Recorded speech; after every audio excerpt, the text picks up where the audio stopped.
Shalom Bapak Ibu Saudaraku yang dikasihi oleh Tuhan Yesus Kristus.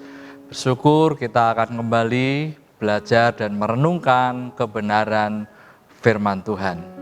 Saudaraku, kita akan lihat di dalam kitab Yohanes pasal 4 menceritakan pertemuan Tuhan Yesus dengan perempuan Samaria. Saudaraku, ketika perempuan Samaria ini bertemu dengan Tuhan Yesus, kemudian perempuan ini mengalami kebenaran Tuhan.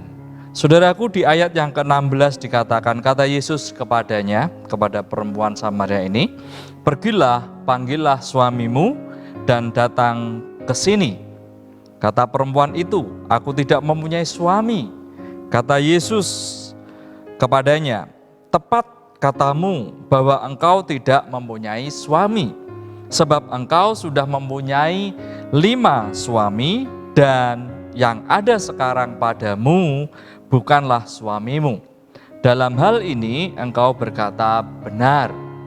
Kata perempuan itu kepadanya, "Tuhan, nyata sekarang padaku bahwa engkau seorang nabi."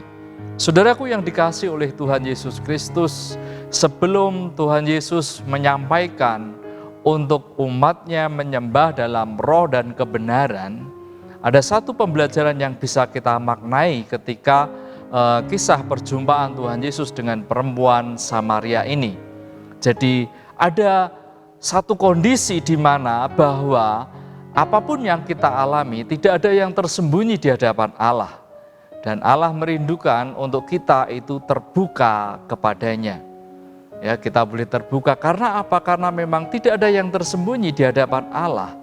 Segala hal yang kita alami, segala sesuatu yang kita kerjakan, semuanya terlihat di dalam pandangan Allah. Nah, Bapak Ibu Saudaraku yang dikasihi oleh Tuhan Yesus Kristus, dan kemudian ayat berikutnya di ayat 23 dikatakan, "Tetapi saatnya akan datang dan sudah tiba sekarang bahwa penyembah-penyembah benar akan menyembah Bapa dalam roh dan kebenaran, sebab Bapa menghendaki penyembah-penyembah demikian."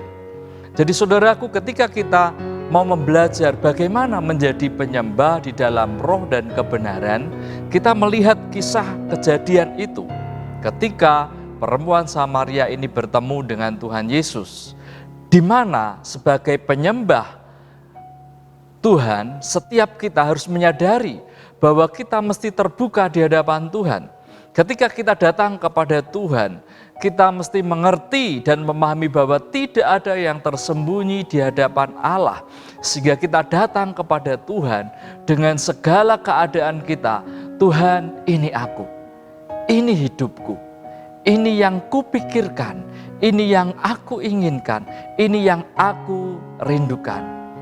Dan saudaraku yang dikasihi oleh Tuhan Yesus, kita mengerti ketika kita mengaku dan terbuka di hadapan Tuhan, itu adalah awal sebuah pemulihan.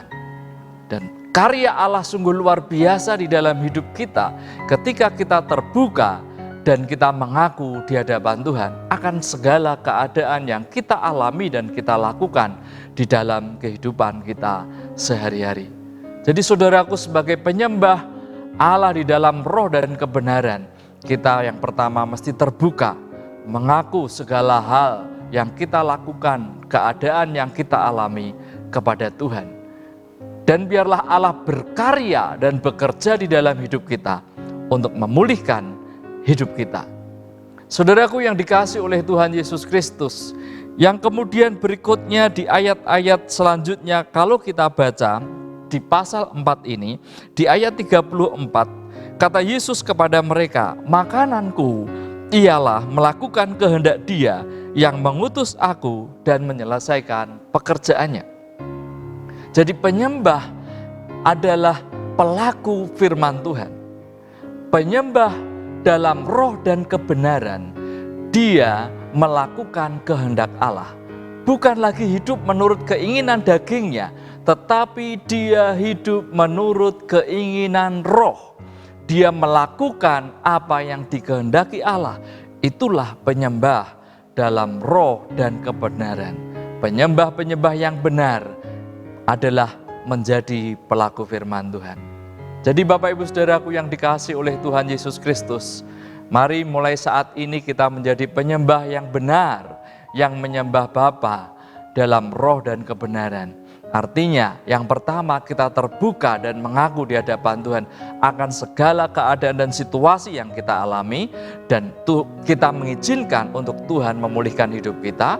Yang kedua adalah kita terus menjadi pelaku kebenaran firman Tuhan. Keinginan roh yang kita hidupi dalam hidup kita bukan keinginan daging kita. Amin. Tuhan Yesus memberkati.